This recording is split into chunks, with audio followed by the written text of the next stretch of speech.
Hello friends, welcome back to a new video. Friends, in this video we are covering module B of principles paper of GIB. I have already published mock test on module A, the link for which you can find in description to this lecture. So friends, if you haven't subscribed to this channel, then do it now, since this is the only quality channel where you will find quality content. This channel has helped thousands of aspirants over the years, and I am always committed to make every student succeed in this important examination. So let's start with mock test of module B. Friends, first a small request to please pay attention till last of this video, as you are going to learn a lot of concepts that are important for your examination. And the first question is, dash is an instrument that is signed and duly stamped but otherwise wholly or partially blank. And the options given are these. Now friends, the correct option for the given question is option B, that is inchoate instrument. Friends, inchoate instrument means an incomplete instrument. In this, the drawer or maker or acceptor or endorser of the negotiable instrument may sign and deliver the instrument to another person in his capacity, leaving the instrument either wholly blank or having written on it the word incomplete. Now, such an instrument is called an inchoate instrument, and this gives a power to its holder to make it complete by writing any amount either within the limit specified or within the limits specified by the stamps affixed on it. Now friends, these instruments enables the mercantile persons to lend their names or credit to others by signing their names on stamp but incomplete with respect to amount. So the correct option for the given question is option B. Next question is, friends, next we have a small case study, and the case study goes like this. A signs his name on a blank but stamped instrument and gives to B with an authority to fill up as a note for a sum of rupees 4,000 only. But B fills for rupees 5,000 and then transfer it to C for a consideration of rupees 5,000, who takes it in good faith. Now answer next three questions based on above case. And the first question is, what type of instrument A has given it to B? And the options given are these.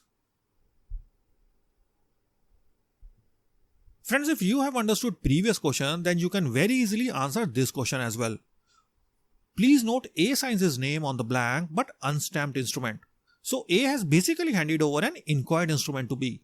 Thus, the correct option for the given question is option B. Now friends, before moving ahead with the lecture, don't forget to get your GIB Masters pack from the link provided in description. This is a pack of 5 books. 3 are 1000 series question banks of principles, accounting and legal. Then this fourth book is Secret Sauce book, which is summarized and updated notes of all the 3 papers. And this last one is full-fledged case studies book with detailed explanations. Now you can also get individual books as per your needs from the link provided in description. Also, always get updated material since I update all these books after every 6 months, that is after examinations. So don't forget to get your updated books. Let's move forward with our lecture. Next question of the case study is, C is entitled to recover dash from B, and the options given are these. Now friends, please note here that C is entitled to recover full amount of the instrument as he is a holder in due course. Friends, please note a holder in due course is a legal term to describe a person who have received a negotiable instrument in good faith and is unaware of any prior claim or that there is a defect in the title of the person who negotiated it. So as you can see in this case study, C is completely unaware of the wrongful alterations done by B. Thus, C is a holder in due course and entitled to recover full amount from B. So the correct option for the given question is option B. Next question is, B is entitled to recover dash from A, and the options given are these. Friends, here please note that B has not acted in good faith, and so B, being a holder, cannot recover the amount because he filled in the excess of his authority. Thus the correct option for the given question is option A. Next question is, which of the following are correct differences between a check and a bill of exchange? And the options given are these. Friends, this is a theoretical question but a very important one. IIBF normally asks questions pertaining to this difference. I am just summarizing the difference in this table. Now, first is a check is always drawn on a banker while a bill may be drawn on any person including a banker. Then second is a check can be drawn payable on demand, whereas a bill may be drawn payable on demand or on the expiry of certain period. The next is a check drawn payable to bearer is valid, but a bill drawn payable to bearer is absolutely void. Next is a check does not require any acceptance, whereas bill requires acceptance. The next is a check doesn't require any stamp, whereas bill of exchange must be properly stamped. Next is 3 days of grace are allowed while calculating the maturity in case of time bills. On the other hand, since a check is always payable on demand, it doesn't have any days of grace. Then next is unlike check, bills cannot be crossed. Then next is unlike bills, there is no system of noting or protest in case of check. And last we have the drawer of a bill is discharged from liability if it is not presented, but the drawer of check will not get discharged by delay of the holder in presenting it for payment unless failure of the bank. So friends, as you can see, the correct option for the given question is option D, as all the statements given are correct in the question. Next question is, which of the following are privileges of a holder in due course? And the options are, now these 4 statements are given, that is, first is, he gets a better title than that of the transferor. Then second is, he gets privilege in case of inchoate stamp instruments.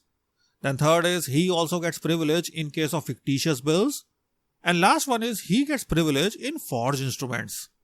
Now these answer choices are given to you. Now friends, please note a holder in due course enjoys certain privileges. So just remember all these benefits which are listed here. That is, first is he gets a better title than that of the transferor. Then second is he gets privilege in case of inchoate stamp instruments as per section 20. Then next is he also enjoys liability of prior parties. Then next is privilege in case of fictitious bills. Then next is he also gets privilege when an instrument delivered conditionally is negotiated. Then next is estoppel against denying original validity of instruments. And last one is estoppel against any capacity of pay to endorse. So friends, as you can see, only statements first, second and third are correct. So the correct option for the given question is option C. Next we have a small case study. Mrs. Bhavna drew a check in favor of Nitesh, who is 16 years old. Nitesh endorsed the check on favor of Mr. Prakash, who is owner of the house where Mr. Nitesh is staying. Now the check was dishonored by the bank for inadequacy of funds.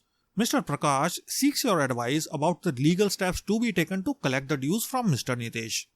And the options are, first option is, Mr. Prakash can proceed against Nitesh.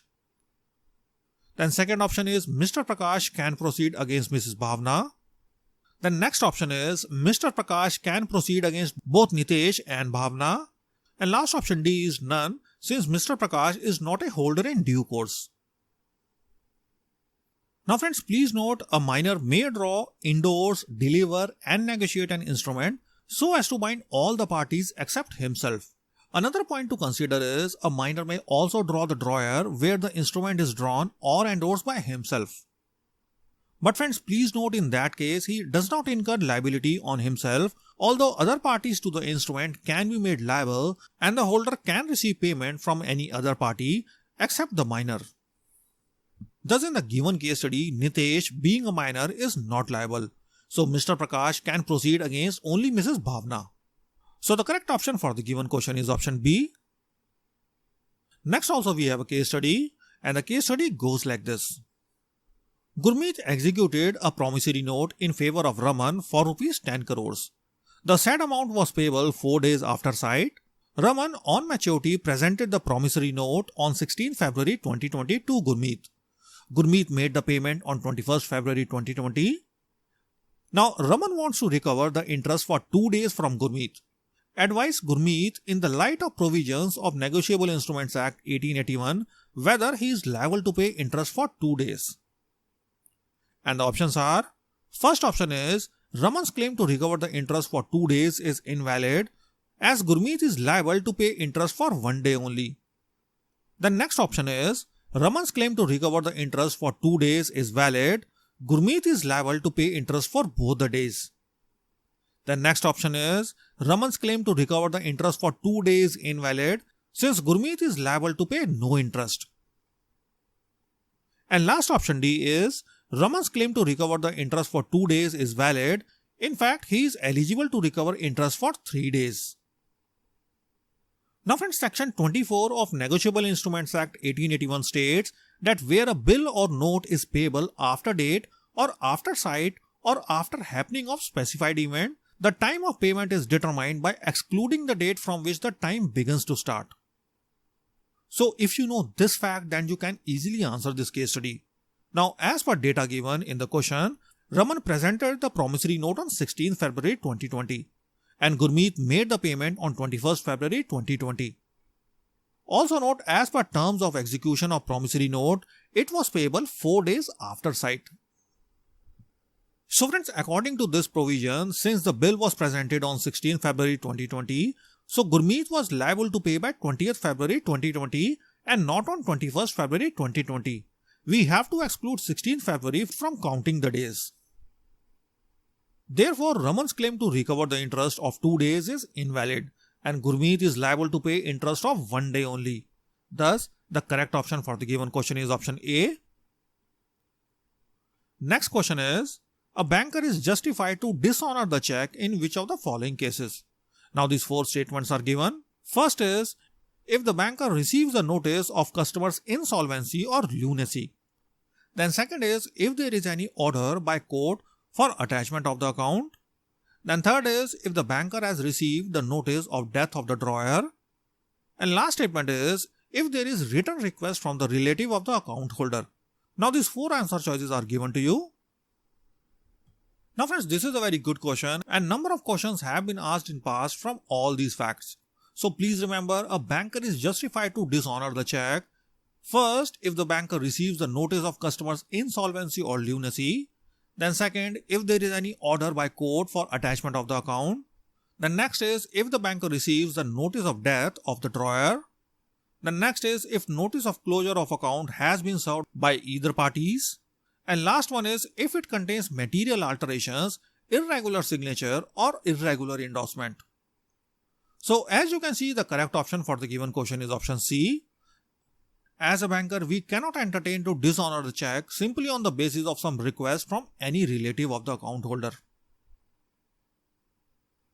Next question is, which of the following is or are correct types of hundis? Now these 4 types are given to you. First is Shah Jog Hundi, then second is Jokhmi Hundis, then fourth is Naam Jog Hundi, and fourth one is Jawabi Hundi. Now these 4 answer choices are given to you. Now friends, bills of exchange drawn up in vernacular language is generally known as hundis. Also note, the Negotiable Instruments Act is generally not applicable to hundis, but the title of the Act conveys the idea that the Act can provide a framework to all kinds of negotiable instruments, whether negotiable by law or by usage or customs. So the parties to hundis may agree to govern by Negotiable Instruments Act 1881. Now friends, there are various types of hundis being used. And the most common types of hundis are, first is Shah Jog Hundi. Now in this case, apart from a drawer and a drawee, there is another party to the instrument known as Shah, which means a person of reputation. Now this type of hundi is payable only to the Shah. Now the function of Shah is that he presents the hundi when it eventually comes to him for payment to the drawee on behalf of the holder. So you can see this Shah acts like a banker to whom a check can be endorsed specially. The next type of hundi is Jokhmi Hundi. Friends, the term Jokhmi itself means against risk. Now it is a documentary bill which is drawn by a consignor or the consignee in respect of goods shipped by the consignor. Also note, the name of the vessel by which the goods are being shipped is also mentioned in the hundi. Now please note here, the consignee is not required to pay the hundi unless the goods reach their destination. But on the other hand, if the ship is lost, the consignor or the person with whom he has negotiated the hundi has to suffer the loss. Next we have Naam Jog Hundi. Friends, it is a hundi payable to the party named or to his order. The party, however, has the right to endorse it in favor of any other person, as can be done in case of any other bill of exchange. The next type of hundi is Jawabi Hundi. Friends, it is an instrument of remitting money and takes the form of ordinary letter advising the party that he may collect money from a banker. Now the remitter hands over the hundi to his banker, who in turn endorses it to the correspondent residing near the payee's place of residence. The correspondent on receiving the letter forwards it to payee, who attends and gives his receipt in form of an answer to the letter, which is forwarded by the same channel to the drawer of the order. Then next we have Dhani Jog Hundi. Friends, this is the hundi payable to Dhani or owner, that is a person who purchased it. And lastly we have Farman Jog Hundi. Now this is a hundi payable to the order. Friends, please remember all these types of hundis as you may be asked from any of these. Now friends, in initial days of my banking career, I got a lot confused with these hundis. I was posted in a very big branch and lots of hundis used to come to the branch. These days hundis are hardly used, but still, since it's in your syllabus, so you need to have an idea about all these types. Now next question is, from the following information of XYZ Limited, answer next two questions. Now this data is given to you, that is raw material storage period is given as 30 days, work in progress holding period is given as 22 days, finished goods storage period is given as 18 days, then receivables or debtors collection period is given as 45 days, then credit period allowed by suppliers, that is creditors, is given as 30 days. And first question is, what is net operating cycle of the firm? And these options are given to you. Now friends, this is a question from working capital assessment topic, and if you are not clear with this topic, then I have a full 5-part series on working capital management. All the links to the series are there in description to this video, so don't miss out this important series. Now friends, the formula to find net operating cycle period is simply R plus W plus F plus D minus C. So just substitute all the values given in the question into this relation. So we get net operating cycle equals R plus W plus F plus D minus C equals 30 plus 22 plus 18 plus 45 minus 30 equals 85 days. Thus the correct option for the given question is option C. Next question is, what is the number of operating cycles in a year for a firm assuming 360 days year? And these options are given to you. Now friends, since we have already found operating cycles as 85 days, so number of operating cycles will be simply 360 divided by 85, which equals 4.23 times. Thus the correct option for the given question is option D. Next question is, for priority sector lending, which of the following targets specified is incorrect with respect to small and marginal farmers and weaker sections? And these options are given to you. Now friends, this is also a memory based question and you need to know the latest developments with respect to priority sector lending.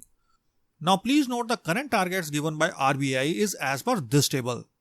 So you can clearly see the incorrect option is option D. Thus the correct answer for the given question is option D. Friends, please note it is very important that you learn the latest developments with respect to priority sector. IRBF puts a lot of stress and lot of questions, especially from this sector. I have also given the link for latest developments in priority sector in description to this video, so please read that circular before going to your examinations. Next question is, which of the following can be classified as small and marginal farmers? Now these 4 statements are given to you and then these answer choices are given to you.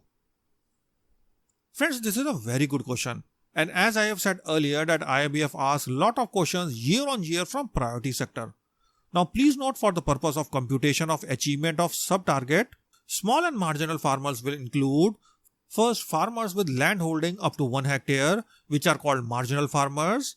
Then second, farmers with land holding of more than 1 hectare and up to 2 hectares, which are said to be small farmers. Then third is landless laborers, tenant farmers, oral lessees and share crop holders whose share of land holding is within the limits prescribed for small and marginal farmers. Then second is loans to SHGs or joint liability groups, that is groups of individual SMFs engaged directly in agriculture and allied activities. Then next is loan up to Rs 2 lakhs to individuals solely engaged in allied activities without any accompanying land holding criteria. And lastly, we have loans to FPOs or FPC of individual farmers and cooperatives of farmers directly engaged in agriculture and allied activities where the land holding share of SMFs is not less than 75%. So friends, as you can see in the options given, only second and third are correct. Thus the correct option for the given question is option B. Next question is, priority sector loans to which of the following borrowers would be considered as lending under weaker section category? Now these four statements are given to you. First is small and marginal farmers. Then second is beneficiaries to DRI scheme. Then third option is self-help groups. And last category is individual women beneficiaries up to rupees 2 lakh per borrower. Then friends, these answer choices are given to you. Now friends, this is also a definition based question. And you must understand the latest classification of weaker section as per RBI. Now, as per latest classification of RBI, the priority sector loans will be considered as lending under weaker section category for following borrowers. So please remember all these 11 categories.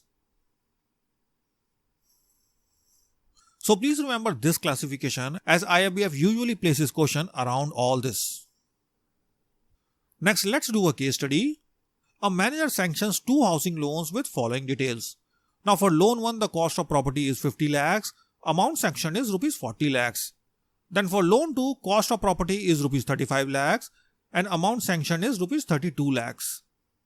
In a regular branch audit, the auditor may raise objection to which of the above loans with respect to amount sanctioned. And these answer choices are given to you. Now friends, this is a very good and conceptual case study. And the concept on which it is based is loan to value ratio, or in short LTV ratio for home loan. Now friends, loan to value ratio or LTV ratio is basically the percentage of property value that the bank would provide as a home loan. In other words, the LTV ratio is a proportion of property value that a bank can finance. Now you can find LTV ratio by simply dividing the loan amount to the value of the property. And the formula used is simply LTV ratio equals borrowed amount divided by property value multiplied by 100. But friends, under the guidelines laid down by Reserve Bank of India, banks can offer 90% LTV ratio in case of home loans which are less than rupees 30 lakhs, and in case of loans between rupees 30 lakhs and rupees 75 lakhs, the LTV ratio can go up to 80%. Now in this question, the borrower is buying a house worth rupees 50 lakhs, so the bank can agree to offer up to rupees 40 lakhs only. That is, 80% of 50 lakhs equals 40 lakhs as housing loan. And then for the property of value 35 lakhs, loan sanction can be at max 90% of 35 lakhs, that is 31.50 lakhs. But please note the manager has sanctioned loan of 32 lakhs, which is greater than the maximum limit as per LTV ratio.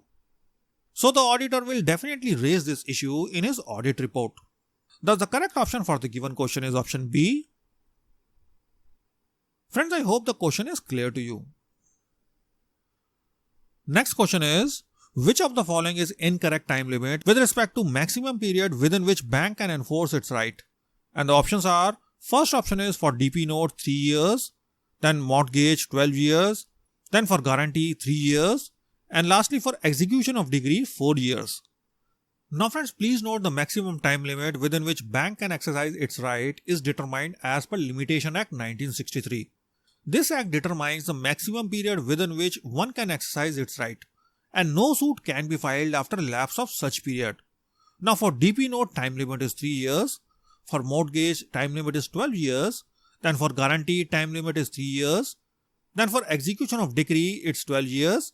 Friends, also note generally it's 3 years in respect of loan accounts. So as you can see, the correct answer for the given question is option D. Next question is, which of the following is correct type of stamping? And these options are given to you. First is judicial stamps, then second is non-judicial stamps, then third is postage stamps, and last one is all of the above. Now friends, please note stamps are grouped into 3 categories. First is judicial, then second is non-judicial, and last one is postage stamps. Now judicial stamps are used as per provisions of Court Fees Act and are utilized in connection with filing suits, court fees and other judicial matters. Then second, non-judicial stamps are used as per provisions of the Indian Stamp Act for commercial transactions. And lastly, we have postage stamps which are covered under Indian Post Office Act for postal charges to be paid. Friends, also note non-judicial stamps are again classified into 3 types. First is adhesive stamps, then second is special adhesive stamps, and last one is embossed or impressed stamps. So adhesive stamps are those which are affixed by use of adhesives, that is gum. Now there are many types of adhesive stamps such as revenue stamps, foreign bill stamps, share transfer stamps, insurance stamps, notary stamps, attorney stamps, etc. Now please note these stamps must be used for relevant transaction as per stamp rules. For example, revenue stamps are used for demand promissory notes and also for receipts and proxies. Then foreign bill stamps are used for use as foreign bills, and share transfer stamps are used for transfer of shares and so on. Then next we have special adhesive stamps. Friends, special adhesive stamps are substitutes for non-judicial stamp papers. These are affixed on agreements such as letter of pledge, letter of hypothecation, letter of guarantee, and letter of continuity, etc. And lastly, we have embossed or impressed stamps. Friends, embossed or impressed stamps are first hundi papers on which hundis are to be drawn, and second non-judicial stamp papers on which stamps are already printed. So you can see the correct answer for the given question is option D, as all the types given are correct types of stamps. Next question is, proper execution of loan document serves which of the following purpose? Now these four statements are given to you. First statement is, it helps in recording the transaction as written evidence. Then second statement is, it is a means of creating a charge over the security. Then third statement is, it serves as an acknowledgement of debt. And last statement is, it incorporates the terms and conditions on which the loan or advance was sanctioned or commitment was made. Now friends, these answer choices are given to you. Friends, execution of loan documents is a very important step in any loan process. The proper execution of loan documents serves a lot of purpose. And some of the important ones are, first, it helps to identify the borrower. Then second, it helps to identify the security. Then third, it helps in recording the transactions as written evidence. Then next, it helps in producing evidence acceptable to a court of law. Then next is, it is a means of creating a charge over the security. Then next we have, it serves as an acknowledgement of debt. Then next is, it gives the right to file a summary suit. And last one is, it incorporates the terms and conditions on which the loan or advance was sanctioned or commitment was made. So as you can see, the correct option for the given question is option D, since all the statements 1 to 4 are correct. Friends, finally we have reached the last question of our mock test, and the question goes like this. Which of the following is correct precaution that must be taken while execution of loan documents? Now these four statements are given to you. First statement is, document should be filled up only with blue ink and pen by same person and completed in one sitting. Then second statement is, document should be executed in presence of manager or any other responsible officer. Then third statement is, document should be properly stamped. And last statement is, documents may be dated after date of advance. Now these answer choices are given to you. Now friends, a loan officer must take utmost care while executing loan documents. During my initial days, I also faced some issues while filling loan documents. Even small mistake like filling incorrect rate of interest may lead to queries during audit of branch. Especially this time around when MCLR is continuously changing, you must keep yourself updated with all these changes. Now friends, apart from this, there are many other precautions that must be taken. Now some of these are, first is, branch official or other person should not initial or verify the signature on the document. Then second is, document should be filled up with same ink and pen by same person and completed in one sitting. Then third is, document should be executed in presence of manager or any other responsible officer. Then next is, if required to be sent out, the documents are to be carried by an officer and should be executed in front of the officer.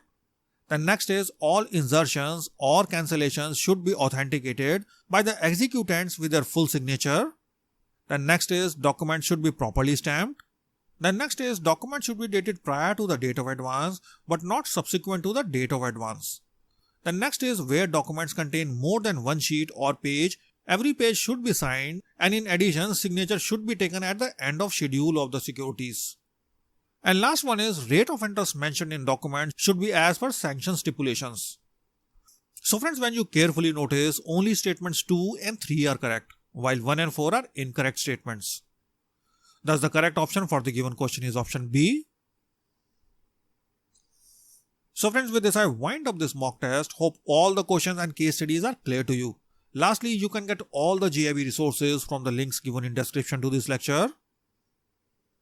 So don't miss out any of these. You will always get updated books from links given in description. So thank you, and I will meet you again in another video.